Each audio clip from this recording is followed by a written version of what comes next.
How much did that rest time help him out, and what's his availability for game one? Well, he has been cleared to play. We won't know officially if he's going to be on the ice for the game tonight until warm-ups, and I don't think that they're really going to push Mike back.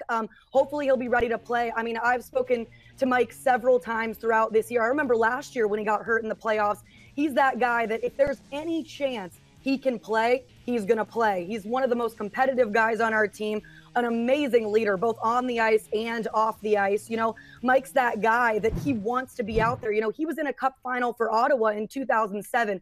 So he knows what it's like to be in this situation. And with some younger guys on the ice, you better believe that he wants to be out there to lead his team and hopefully lead them to a Stanley Cup championship.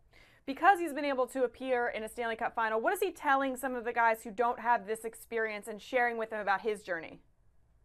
Well, one of the things I love about Mike and Coach Laviolette, for that matter, is they're always on the same page, and both of them are always talking to the team about doing your job. And you don't need to go out there and do too much. I talked to Mike Fisher, and that's what he said he's talking to some of the younger guys about, is they don't need you to go out there and do way more than you're expected. Just go out there and do your job. And that's what I think has made the Predators so effective to this point, is that everybody is chipping in. You look at the stats, and it's not just one guy lighting up the score sheet.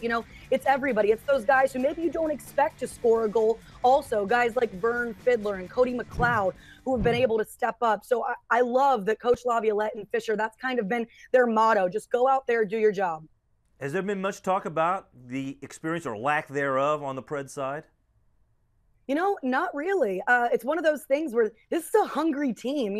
One of my favorite stories about this team is Coach Laviolette, as we know, won a cup in Carolina. And when we were in Carolina earlier this year, I got a chance to talk to him a little bit off camera about coming back to Carolina and how it feels. And he said, I remember that year, and there started to be a feeling around November, December-ish, and you could just tell that everybody in the room knew that there was something special coming in the postseason. So ever since I heard that from Coach, I started looking in the locker room for that feeling.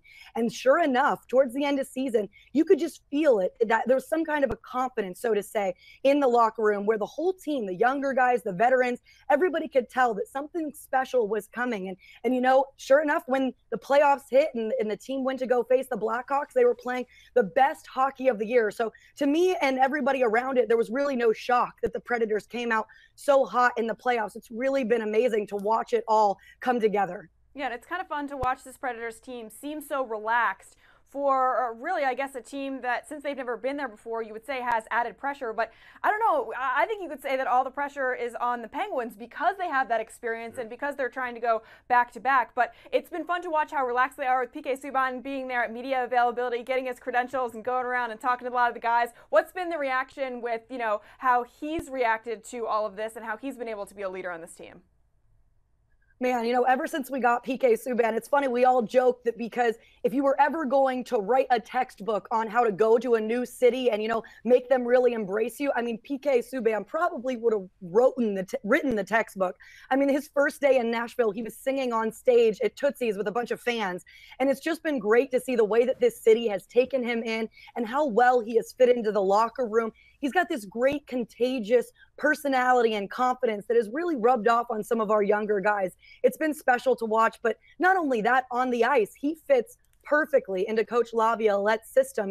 Coach Laviolette's that guy who he gives every defenseman that green light to jump into the rush. And PK, man, that's the kind of hockey that he loves to play. So he's really worked out here in Nashville, and he's been an awesome fit.